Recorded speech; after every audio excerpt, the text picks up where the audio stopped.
আপনারা দেখছেন নিউজ তৎকাল 24। নমস্কার, নিউজ তৎকাল 24 এর পর্দায় আপনাদের সকলকে স্বাগত। আপনাদের সাথে আমি দেবব্রত। দেখে নেব এখনকার সংবাদ শিরোনামগুলি। রাজধানীর শ্রীনগর থানা এলাকায় তরুণীর অর্ধদগ্ধ মৃতদেহ উদ্ধার, তীব্র চাঞ্চল্য। 4 বছর পরও প্রকাশিত হয়নি 2022 সালের এসটিজিটি ফল, শিক্ষার্থীদের বিক্ষোভ। নর্থ ইস্ট ফ্যাশন শোতে ধর্মনগরের মেয়ে মধুমিতা দেবনাথের সাফল্য। তেলিয়ামোড়ায় গাঁজা উচ্ছেদ অভিযান, 500 গাঁজা গাছ ধ্বংস। ছাত্রছাত্রীরা ওবিসি স্কলারশিপের টাকা না পাওয়ায় অফিস ঘেরাও। সোনামুড়ার কৃষকরা সেচের অভাবে ফসল নষ্টের ঝুঁকিতে। বিশ্রামগঞ্জ থাকার নাকা পয়েন্টে বাস মারুতি সংঘর্ষ, মারধরের অভিযোগে উত্তেজনা। এখন সংবাদ বিস্তারিত। রাজধানীর শ্রীনগর থানার উপকণ্ঠে একটি রাবার বাগানে এক ভয়ঙ্কর ঘটনার ছায়া নেমেছে। শ্রীনগর থানার থেকে প্রায় 1 কিলোমিটার দূরে রঞ্জিত সাহার রাবার বাগান থেকে একটি তরুণী বধূর অর্ধদগ্ধ মৃতদেহ উদ্ধার করা হয়েছে। পুলিশ জানিয়েছে, সন্দেহ করা হচ্ছে তাকে হত্যার পর দেহ পুড়িয়ে ফেলার চেষ্টা করা হয়েছে। মৃতদেহ উদ্ধার হওয়া মহিলার বয়স আনুমানিক 25 থেকে 30 বছর, যদিও এখনও তার পরিচয় জানা যায়নি। স্থানীয়রা এই ঘটনার খবর শোনার পর তীব্র চাঞ্চল্য প্রকাশ করছেন। পুলিশ তদন্ত শুরু করেছে এবং হত্যার কারণ খুঁজে বের করার চেষ্টা করছে। ব্যুরো রিপোর্ট, নিউজ তৎকাল 24। আমি গাছ কাটতেছে, হ্যাঁ, একটা হাত লইয়া কুত্তা টানাটানি করতেছে। সেটা আমি দেখছি কেন কুত্তা আসছিল খাইতেছে আর কি। সামনে আরেকটু সামনে আগে দিয়ে এসময় মাথা দেখা যায় না, মানে ঘুরে রাখছে শুধু পিছনে একটা দেখা যাইতেছে। সোজা আমি গেছি রাস্তার গিয়ে সেটা কইছে আর কি, যে লোক পাইছে সেটা কইছে আর কি, তারপর ইনফর্ম করছি থানাতে করছে আর কি। 5 তারিখ সকাল 7:41 আমার কাছে একটা ফোন যায়। এই ফোন অনুযায়ী আমি সঙ্গে সঙ্গে আমার সেকেন্ড অফিসার নারায়ণ সেনকে পাঠাইছি এখানে কালেটিল্লা থানার 1 কিলোমিটার দক্ষিণ দিকে। এখানে একটা ফিমেল আননোন ডেড বডি আমরা দেখতে পাই। সেখানে আগুন দিয়ে এটারে পুরা তেল আগুন এবং পাতা গাছ টাছ দিয়া, কিন্তু কোনো আইডেন্টিফাই হয়েছে না এখনও। তো তার জন্য আমরা ফরেন্সিক টিম আনাইছি এবং ডগ স্কোয়াড এবং এক্সিকিউটিভ ম্যাজিস্ট্রেট আমরা আনাইছি। এছাড়া আমাদের সিনিয়র অফিসারও ভিজিট করছেন এখানে। কত হবে বয়স? অনেক বয়স 25 থেকে 30-এর মধ্যে। রাজ্যে 2022 সালের এসটিজিটি পরীক্ষার্থীরা এখনো পর্যন্ত তাদের ফলাফল পাননি। দীর্ঘ প্রতীক্ষার পরও ফল প্রকাশ না হওয়ায় পরীক্ষার্থীরা আজ শিক্ষা ভবনে বিক্ষোভ দেখায়। এই সময় উপস্থিত ছিলেন controller of examination Shashanka Ghosh. তবে প্রার্থীদের দাবি অনুযায়ী টিআরবির চেয়ারম্যান উপস্থিত না থাকায় সরাসরি তার সঙ্গে দেখা সম্ভব হয়নি। পরীক্ষার্থীরা দীর্ঘ সময় ধরে ফলাফলের জন্য অপেক্ষা করলেও এখনও কোনো নির্দিষ্ট সময়সীমা জানানো হয়নি।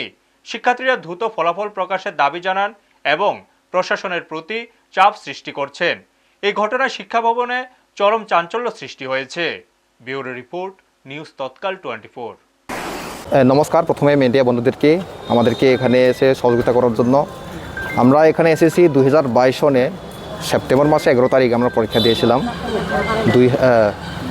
পরীক্ষা দেওয়ার পরে আজ পর্যন্ত 2026 পর্যন্ত আমাদের কোনো রেজাল্ট পাচ্ছি না। সে কারণে আমরা এখানে বারবার, শুধু আজকে একদিন নয়, আমরা বারংবার আমরা এখানে এসেছি, প্রায় 20 বার মতন আমরা এখানে এসেছি, কিন্তু আমাদের রেজাল্টটা পাওয়া যাচ্ছে না। আমরা দেখছিলাম যে গত বছরে 2025 সনের যেটা পিজিটি আর টেট যেটা পরীক্ষা নিয়েছিলাম, কিন্তু এটা এখন পর্যন্ত মোটামুটি রেজাল্টের প্রসেসিং চলতেছে, কিন্তু আমাদের তা হচ্ছে না কেন, এতে আমি জানতে চাই। আমি অনুরোধ করছি টিআরবিটি চেয়ারম্যান এবং টিআরবিটি জয়েন্ট ডাইরেক্টর আছে আমাদের, আমি ওনাদেরকে অনুরোধ করছি আমাদের রেজাল্টটা দেওয়ার জন্য। দেখুন, প্রথমেই আপনাদের অনেক অনেক ধন্যবাদ আমাদেরকে সহযোগিতা করার জন্য। দেখুন, আমরা 2022-এর সেপ্টেম্বর মাসে পরীক্ষা দিয়েছিলাম এসটিজিটি। তো এই বাবদ অনেকবার টিআরবিটির কাছে এসেছি আমাদের রেজাল্টের জন্য, কিন্তু টিআরবিটি সেই রকম রেজাল্ট আমাদেরকে দেয়নি এখন পর্যন্ত। তো এর মধ্যে আবার পুনরায় তারা নোটিফিকেশান দিয়েছে পরীক্ষার প্রসেসের জন্য। তো আমাদের মধ্যে একটা প্রশ্ন, যেহেতু আমরা 2022-এর রেজাল্টটা এখনও পাইনি, আমরা পয়সা খরচ করে পরীক্ষা দিয়েছি, এখনও আমাদেরকে রেজাল্টটা টিআরবিটি দেয়নি। তো পুনরায় যে পরীক্ষার প্রসেসটা নেওয়া হচ্ছে বেশ ভালো কথা, ত্রিপুরার জনগণ সবার, ত্রিপুরার যারা স্টুডেন্টদের সবার জন্য নেওয়া হচ্ছে, সেটা আমাদের কোনো নেই, কোয়েরি নেই। তো এখন আমাদের মেইন দাবিটা হলো আমরা আজকে 2022-এ পরীক্ষা দিয়ে আজকে 2026-এর জানুয়ারি মাস চলছে। তো এতদিন ধরে কিসের জন্য আমাদেরকে অপেক্ষা করিয়ে রেখেছে টিআরবিটি, আমাদেরকে কেন রেজাল্টটা দেওয়া হচ্ছে না? তো আমরা যে পরীক্ষাটা দিয়েছি সেই পরীক্ষার রেজাল্টটা চাওয়া কি আমাদের নৈতিক দাবি নয়, বা রেজাল্টটা পাওয়া কি আমাদের এখতিয়ারের মধ্যে পড়ে না? তো কিসের জন্য আমাদের জীবনটাকে এরকমভাবে হ্যাং করে রেখেছে টিআরবিটি? উত্তর ত্রিপুরা জেলার ধর্মনগরের মেয়ে মধুমিতা দেবনাথ আসামের গুয়াহাটিতে অনুষ্ঠিত north east level fashion show প্রতিযোগিতায় উল্লেখযোগ্য সাফল্য অর্জন করেছেন।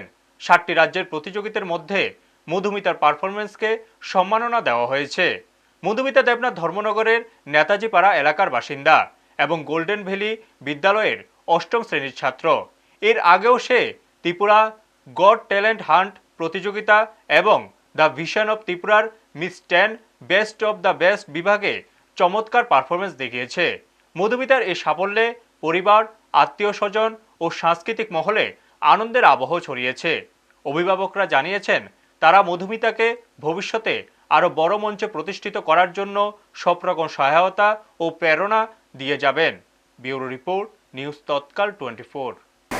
नमस्कार सबको, मेरा नाम मधुमिता नाथ है। मैं धर्मनगर नॉर्थ त्रिपुरा में रहती हूँ और मैं गोल्डन वैली स्कूल की स्टूडेंट हूँ। और मैं धन्यवाद देना चाहती हूँ मेरे रिजुमिला सर को और सानिया मैम को, जिनने मुझे इतना बड़ा अपॉर्चुनिटी दिया जहाँ पर मैं खुद को रिप्रेजेंट करके पाई और मेरी त्रिपुरा को भी रिप्रेजेंट कर पाई। और मैं धन्यवाद देना चाहती हूँ मेरे मम्मी पापा और मेरी दीदी को, जिन्हें मुझे इतना ज़्यादा ढेर सारा सपोर्ट किया। 29 दिसंबर को हुआ था। कितने लोगों ने पार्टिसिपेट किया था वहाँ पर? लगभग कितने लोगों का? वहाँ पर 8 जन थे और हम 8 जन से मैं विनर होकर आए हो त्रिपुरा से जाके। বলতে চাইবে ফ্যাশন শোটা আসলে খারাপ কিছু না, খারাপ সাইড দেখলে সব দিকেই খারাপ সাইড আছে। ফ্যাশন শোটা ভালোই, আমিও অন্য গার্জিয়ানদের বলছি যে তারাও যেন তাদের ছেলে মেয়েদের ফ্যাশন শোতে পাঠায়, পার্টিসিপেট করায়, পড়াশোনার সাথে সাথে অন্যান্য অ্যাক্টিভিটিতে দিলে ভালো হয় ছেলেমেয়েরা। তারপর আমি ধন্যবাদ জানাতে যাচ্ছি রিজুমিলার স্যারকে ও সানিয়া ম্যামকে। তাদের জন্য আমার মেয়ে এত বড় শোতে পার্টিসিপেট করতে পেরেছে, দূর এগিয়ে যেতে পেরেছে। আর আমি অন্যান্য গার্ডদের থেকেও আশীর্বাদ কামনা করছি আমার মেয়ের যেন আশীর্বাদ করে থাকেন, যেন ও আরও দূর এগিয়ে যেতে পারে। গোপন সূত্রে খবর পেয়ে তেলিয়ামুড়া থানার পুলিশ সোমবার লেম্বুছড়া এলাকার 3টি প্লট থেকে প্রায় 500টি গাঁজা গাছ ধ্বংস করেছে।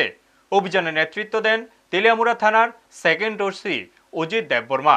অভিযানে অংশ নেন সিআরপিএফ, টিএসআর এবং তেলিয়ামুড়া থানার বিশাল পুলিশ বাহিনী। পুলিশ সূত্রে জানা যায় এই গাঁজা বাগানের মালিক প্রিয়লাল সরকার। প্রিয়লাল সরকারের বিরুদ্ধে পূর্বে একই এলাকার জগদীশ সরকার হত্যা মামলার অভিযোগও রয়েছে। নেশাবিরোধী অভিযান সম্পর্কে সেকেন্ড ওসি অজিত দেববর্মা জানান ভবিষ্যতে এমন অভিযান অব্যাহত থাকবে। সোমবারের অভিযানে আনুমানিক 2 লক্ষ টাকার গাঁজা গাছ ধ্বংস করা হয়েছে বলে জানা গেছে। ব্যুরো রিপোর্ট, নিউজ তৎকাল 24।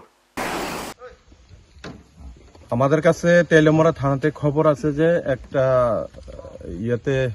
তেলিয়ামুড়া থানার আন্ডারে লেম্বুছড়া নামক জায়গাতে গাঁজার চাষ হইতেছে। এই খবর পাইয়া আমরা থানার staff, TSR personnel, CRP personnel আমরা সব মিলে আসি এবং দেখতে পাই 3টা প্লটে গাঁজার গাছগুলি আছে প্রায় পুক্ত হয়ে গেছে, পরিপক্ক হয়ে গেছে প্রায়। তো আমরা এগুলি পেয়ে পুরা সমস্ত গাছগুলি কেটে ধ্বংস করেছি, জ্বালিয়ে দিয়েছি। আমাদের তুলনামূলক প্রায় 500-র মতো গাছ হবে, আমরা সমস্ত গাছ কেটে ধ্বংস করে দিয়েছি। 2023-24 ও 2024-25 সালের ওবিসি স্কলারশিপের টাকা না পাওয়ায় ছাত্রছাত্রীরা আগরতলা গোর্খাবস্তি ওবিসি কল্যাণ দপ্তরের অফিস ঘেরাও করে। তারা ওবিসি ডাইরেক্টর নির্মল অধিকারীর কক্ষে ঢুকে তাদের দাবি জানায়। ছাত্রছাত্রীরা অভিযোগ করেছেন দীর্ঘদিন ধরে তারা স্কলারশিপের টাকা পায়নি।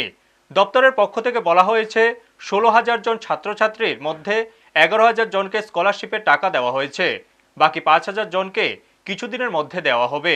কিন্তু খবর নিয়ে দেখা গেছে অনেক শিক্ষার্থী এখনও স্কলারশিপের টাকা পাননি। ছাত্রছাত্রীরা জানান আগস্ট মাস থেকে তারা বারবার দপ্তরে গিয়ে টাকা পাওয়ার চেষ্টা করছেন, কিন্তু কোনো ফল মেলেনি। তাদের দাবি জানুয়ারি মাসের মধ্যে টাকা না পেলে তারা বৃহত্তর আন্দোলনে যাওয়ার সিদ্ধান্ত নিয়েছেন। স্কলারশিপের টাকা না পাওয়ায় তাদের পড়াশোনা ও মানসিক অবস্থায় সমস্যা তৈরি হচ্ছে। ব্যুরো রিপোর্ট, নিউজ তৎকাল 24। আগরতলা ওবিসি ওয়েলফেয়ারে এখানে বিভিন্ন জায়গার ভাই বোনেরা আছে, আমি কয়েকটি পাইছি। তো আমরা বিএড বা ডিএলএড বা যে কোনো কিছু আমরা কোর্স করতে গিয়ে আমরা একটা সরকারি সুযোগ সুবিধা পাই, যেটা ওবিসি ওয়েলফেয়ার থেকে আমরা স্কলারশিপ পাই। তো পাইতে গিয়ে দেখা গেছে আমরা ঠিকঠাক ভাবে সবকিছু ফর্ম ফিল আপ করার পরেও বিগত 23-24 তারপরে 24-25 এই ইয়ারগুলিতে আমরা কোনো স্কলারশিপ পাইতেছি না। তো না পাওয়াতে আমরা যখন ওবিসি ওয়েলফেয়ারে আমরা যোগাযোগ করি, অফিসার থেকে দইরা কর্মরত স্টাফরা থেকে দইরা তারা আমরা যদি আমাদের কথাগুলো কইতে গেলে তারপরে তারা আমাদের কি করতেছে, আমরা তারা পাত্তা দিতেছে না। আমরা কইতেছে আমরা অন্য জায়গা থেকে স্কলারশিপ পাইছি, নাহলে কেউ ফার্স্ট ইয়ারের স্কলারশিপ পাইতেছে না। কেউ যদি একলা আইতেছে রুমের ভিতরে ঢুকলে পরে একজন করে আয়ো, সবাই ঢুকে না। তো একলা গেলে পরে আমরা একলা কথা কইলে পরে তারা কয়েকজন স্টাফ মিললা মানে আমাদের একদম হয়রানি করে দেয়, ভয় দেখায়, তারা আমাদের ধমকি দেখায়। আমরা বিভিন্ন কথা কয় যে তুমি আরেক জায়গা থেকে স্কলারশিপ পাইছো, তোমার নামে কেস করবো, এফআইআর করবো থানায়। তো আমরা যদি কই অন্য জায়গা থেকে স্কলারশিপ পাইছি তাহলে আমরা সফট কপি দেন, কিন্তু তারা দিতে রাজি না। যেখান থেকে পাইছো তোমরা ওইখান থেকে আনো, ওইখান থেকে আমরা কইতে জানেন। এরপরে বিভিন্ন কথা একথা একলা আইলে পরে একদম অফিসার স্টাফরা কথা আমরা লোকে না বললে পরে তারা আমাদের পাত্তা দেয় না। আমরা তো এবার ওবিসি ওয়েলফেয়ারের টাকাটা পাইনি, সেকেন্ড ইয়ারের টাকা, যার কারণে আমরা এখানে প্রোটেস্ট করে আজকে সবাই একত্রিত হয়েছে। কারণ প্রত্যেকবারে এক একজন করে, একজন দুজন করে আওয়াজ করে তারা পারফেক্ট ভাবে কোনো কথাই ওয়েলফেয়ার থেকে আমাদের দপ্তর থেকে জানানো হয় না যে কি আমরা অ্যাকচুয়ালি কবে টাকাটা আমাদের দেওয়া হবে। যার কারণে আমরা আজকে সবাই একত্রিত হয়েছি। আর কারণ এখানে আসার পরে আমরা যতবারই আই প্রত্যেকবারই একই কথা কয় যে ফান্ডে টাকা নাই। সবার প্রথম কথা ফান্ডে টাকা নাই। অন্য কেউ আইলে কইতাছে যে টাকা ফান্ডে তো নাই, আবার কইতাছে যে কিছুদিনের মধ্যে হয়ে যাবে। আমি গত ডিসেম্বরের 29 তারিখে স্যারের সঙ্গে কথা বলছি। স্যার কইতাছে যে অলরেডি 16,000 স্টুডেন্টের মধ্যে 11,000 স্টুডেন্টের পেমেন্ট হয়ে গেছে, আর 5,000 স্টুডেন্টের বাকি আছে। এটা যে সপ্তাহ আমি আইছি ওই সপ্তাহে কইছে যে 2-3 দিনের মধ্যে পেমেন্ট হয়ে যাবে, আর বাদ বাকি যা থাকবে জানুয়ারিতে কমপ্লিট হয়ে যাবে। আর আমাদের একটা গ্রুপ আছে যেটার মধ্যে 400 লোকের মধ্যে এখন অব্দি একজনও টাকা পাইনি। তাহলে 11,000 যে স্টুডেন্টকে টাকা দেওয়া হয়েছে কেউ তো একজনও পাইনি টাকা। এখন আমার একটাই আবেদন চাই যে আমরা টাকাটা অ্যাকচুয়ালি কবে দেওয়া হবে, আজকে আমাদের একটা পারফেক্ট ডেট দেন, ঠিক আছে? যেদিন আমরা দিব ওই দিন পরে আসবো। যদি ওই দিন অনুযায়ী আমরা টাকা না দেয় তাহলে আমরা বড়সড় আন্দোলনে মানে আজকেই আমরা যা করব মানে আজকেই করবো, কারণ আমরা আর সম্ভব না। প্রত্যেকটা দিন এখানে এনে আমি 4 দিন এসেছি, প্রত্যেকটা দিন এভাবে হয়রানি হতো, এখানে আইলেই হয়রানি, মানে আজকে কালকে পরশু এভাবে গাড়ি ভাড়া, সময় নষ্ট, সবকিছু আমরা প্রত্যেকদিন, শুধু আমি একা না, এখানে অনেকে প্রত্যেক দিন এভাবে আইতাছে, হয়রানি হইতাছে, কিন্তু তারা এক্সাক্ট কোনো ডেট দিতেছে না। সোনামুড়া বটতলী সুইচ গেট সংলগ্ন বড়দোয়াল চরের 50 থেকে 60 জন কৃষক 1 বছরেরও বেশি সময় ধরে সরকারি সেচের জল থেকে বঞ্চিত। নিজেদের খরচে পাম্প মেশিন ভাড়া করে 200 থেকে 250 কানি জমিতে ফসল চাষ চালিয়ে যাচ্ছেন তারা। তবুও জলের অভাবে অনেক ধান ও সবজি ক্ষেত মাঠেই নষ্ট হয়ে যাচ্ছে। কৃষকদের অভিযোগ, নলছড় পঞ্চায়েত সমিতি ও স্থানীয় নেতারা দীর্ঘদিন ধরে তাদের সমস্যার প্রতি কোনো দৃষ্টি দিচ্ছেন না।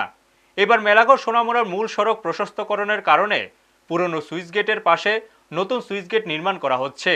সেচের মেশিন ঘর স্থানান্তর করতে গিয়ে মালিক মান্নান মিয়ার সঙ্গে প্রতিশ্রুতি দেওয়া হয়েছিল যে পাম্প অপারেটরের চাকরি তার ছেলেকে দেওয়া হবে, কিন্তু বর্তমান অপারেটর আতিকুল ইসলাম আরও 1 বছরের জন্য দায়িত্বে থাকায় মান্নান মিয়া তার জমিতে পাম্প চালু করতে দিচ্ছেন না। ফলস্বরূপ এলাকার কৃষকরা প্রায় 1 বছর ধরে সমস্যার সমাধান না পেয়ে দুর্বিষহ পরিস্থিতিতে পড়েছেন বলে জানা গেছে। ব্যুরো রিপোর্ট, নিউজ তৎকাল 24। এইখানে মিশিং করে থাওয়ার কালি নেই, সবজি ক্ষেত, ধান ক্ষেত মানুষের সবাই করছে, আমরাও করছি। এরপরে মনে করেন সবাই করছে। এরপরে গত বছর এই গরুর জমি মানুষে পয়সার মিশিং দিয়া করছে। করছে বলতে একটু চাপ দিছি আমরা, মিশিং করে ভাঙ্গে আপনারা দিতে পারছেন। এরপরে লাইন একটা দিছে, এখানে ওই মিশিং করে তখন হ্যাঁ না ছিল, এখান থেকে সেকশন লাগাই আর লাইন দিছে, জল আর টানছে না। এরপরে মনান্দাতে, এরপরে শেষমেশ মনান্দাতে জায়গা লইছে, মনান্দাতে জায়গা লইয়া মিশিং করার কাজ তাড়াতাড়ি তরিভাবে করছে। এরপর মনান মিয়া কইছে আমি জায়গা দিতাম পারি এক সপ্তাহে, আমারে সার্কি দিলি নইলে আমি জায়গা দিতাম। আমরা ক্ষেতের মধ্যে হাইডেন আছে বা সাপ্লাই আছে, সাপ্লাই চলে না, সাপ্লাই এখন বর্তমানে বন্ধ হয়ে রয়েছে। তো আছে প্রায় 2 বছর হয়ে যেতে আছে। আমরা হয়তো জায়গাটা কাছে আমরা পাম্প মেশিন দিয়ে খেতে জল দেওয়া লাগে, প্রায় অনেকের 5-6 হাজার টাকার মতো কানি খেতে জলের খরচ পড়ে।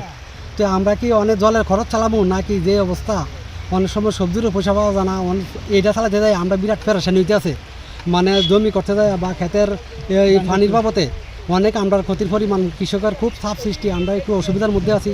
যদি আমরা সাপ্লাইটা চলে তাহলে আমরা একটু সুবিধা হয়, কৃষকের সবার প্রত্যেকের সুবিধা হয়, আমরা একটু উপকৃত হই। বিশ্রামগঞ্জ থানার নাকা পয়েন্টে সোমবার দুপুর প্রায় 2টা নাগাদ একটি সড়ক দুর্ঘটনাকে কেন্দ্র করে তীব্র উত্তেজনা সৃষ্টি হয়। আগরতলা থেকে সোনামুড়াগামী একটি বাস নাকা পয়েন্টের সামনে একটি মারুতি ওয়াগনার গাড়ির পেছনে ধাক্কা মারে। দুর্ঘটনায় ওয়াগনার গাড়িটির পেছনের কাচ ভেঙে যায় এবং বিকট শব্দে এলাকা কেঁপে ওঠে। এর ফলে জাতীয় সড়কে সাময়িক যানজট তৈরি হয়। ঘটনার পরপরই মারুতি ওয়াগনার থেকে নেমে আগরতলার উষাবাজার এলাকার ঠিকাদার সুজিত সাহা বাসের ভেতরে ঢুকে বাস চালক ইন্দ্রজিৎ দেবনাথ ও কন্ট্রাক্টর জলিল মিয়াকে মারধর করে বলে অভিযোগ ওঠে। একই সঙ্গে নাকা পয়েন্টে যানবাহন চেকিংয়ের দায়িত্বে থাকা বিশ্রামগঞ্জ থানার এএসআই কানু দেবনাথের সঙ্গেও খারাপ আচরণ করে বলে পুলিশের অভিযোগ। খবর পেয়ে বিশ্রামগঞ্জ থানার ওসি অজিত দেববর্মা দ্রুত ঘটনাস্থলে পৌঁছান। তিনি পরিস্থিতি নিয়ন্ত্রণে এনে বাস চালক ও কন্ট্রাক্টরকে থানায় নিয়ে যায়। পাশাপাশি দুর্ঘটনাগ্রস্ত বাস ও ওয়াগনার গাড়ি জাতীয় সড়ক থেকে সরিয়ে নিরাপদ স্থানে রাখা হয়। বাসের যাত্রীদের অন্য গাড়িতে করে গন্তব্যে পৌঁছানোর ব্যবস্থা করা হয়। ওয়াগনার গাড়ির 2 যাত্রীকে পুলিশি গাড়িতে করে বিশ্রামগঞ্জ হাসপাতালে পাঠানো হয় চিকিৎসার জন্য। বাসের যাত্রীদের অভিযোগ, ওয়াগনার গাড়িটি দ্রুত গতিতে একাধিক গাড়ি ওভারটেক করে নাকা পয়েন্টের সামনে হঠাৎ দাঁড়িয়ে যাওয়ায় এই দুর্ঘটনা ঘটে। তাদের দাবি, বাসের গতি তখন খুবই কম ছিল। অন্যদিকে ঠিকাদার সুজিত সাহার দাবি, বাসটি দ্রুত গতিতে এসে তাদের গাড়ির পেছনে ধাক্কা মারে এবং অল্পের জন্য তারা প্রাণে বেঁচেছেন। পুলিশের হস্তক্ষেপে পরিস্থিতি দ্রুত নিয়ন্ত্রণে আসে এবং জাতীয় সড়কের যানজট মুক্ত করা সম্ভব হয়। ব্যুরো রিপোর্ট, নিউজ তৎকাল 24। বাস গাড়ির লোকে আমরা অসুবিধা পাই, আমরা আইতাছি তো ওখানটা 2-3 গাড়ি ওভারটেক করে রাখি আইছে আইসে আমরা আগে দিয়ে ওভারটেক করে আমার পরে আমরা আগে আইসে আইসা এদিকে একটা জিতু গাড়ি আসলো লাল, এই গাড়িটা সম্ভাবনা দিক থেকে বড় ফাইন্ডেল কাছে কাটতে বাড়িব। এই টাইমে ওখানটা আইসে আইসা হঠাৎ করে হয়তো ওখানটা মাইতেছে ব্রেক, পুরো রাস্তা ভিতরে ব্রেক দিয়ে দাঁড়াই গেছে। দাঁড়ায় যাওয়ার পরে আমরা গাড়ি তো মোটামুটি আমরা যাচ্ছি, আমরা যেটা স্লো আসলো বড় গাড়ি, তো আমরা যেটা যেটা আমরা স্লো আসলো মোটামুটি ব্রেকে এবার ব্রেক দিছে, ব্রেকে কাবার না হইয়া এই গাড়ির লোক গাড়িটা এরপরে কিটা করছে। হ্যাঁ এরপরে কিটা করছে, তারা নামে এসে ড্রাইভারের মারছে, আমার গলা কলার দিয়ে টানছে, আমার ওই ওয়াগনার গাড়ির তারা 3-4 জন মিলে আইসা ড্রাইভারের নেওয়ার মারছে। কি চলছে না নাকার সামনে? আমরা রুটিন মাফিক আমরা না বিশ্রামগঞ্জ নাকাতে চেকিং করতে আসলাম। ওই সময় একটা ওয়াগনার গাড়ি আর একটা বাস গাড়ি, ওয়াগনার গাড়িটা একটা গাড়িরে মানে 10-12টা গাড়িরে ওভারটেক করে আইসা একটু স্লো করছে, আর পেছন থেকে একটা বাস গাড়ি আইছে, সঠিক বাসের নাম্বারটা আমি এখনও দেখছি না। তো ওই গাড়িটা সামনের ওয়াগনার গাড়ির একটু হালকা একটু ধাক্কা লাগছে, যার কারণে ওয়াগনার বাস ওয়াগনারের ড্রাইভার নাম জানা যায়নি এখনো। তো এই বাস গাড়ির ড্রাইভারে এবং অন্যান্য কর্মচারীরা মারধর করছে এবং পুলিশের সাথেও খারাপ আচরণ করছে। এখনকার মতো সংবাদ এই পর্যন্তই। পরবর্তী অন্যান্য অনুষ্ঠানের জন্য চোখ রাখুন নিউজ তৎকাল 24 এর পর্দায়। আপনারা দেখছেন নিউজ তৎকাল 24।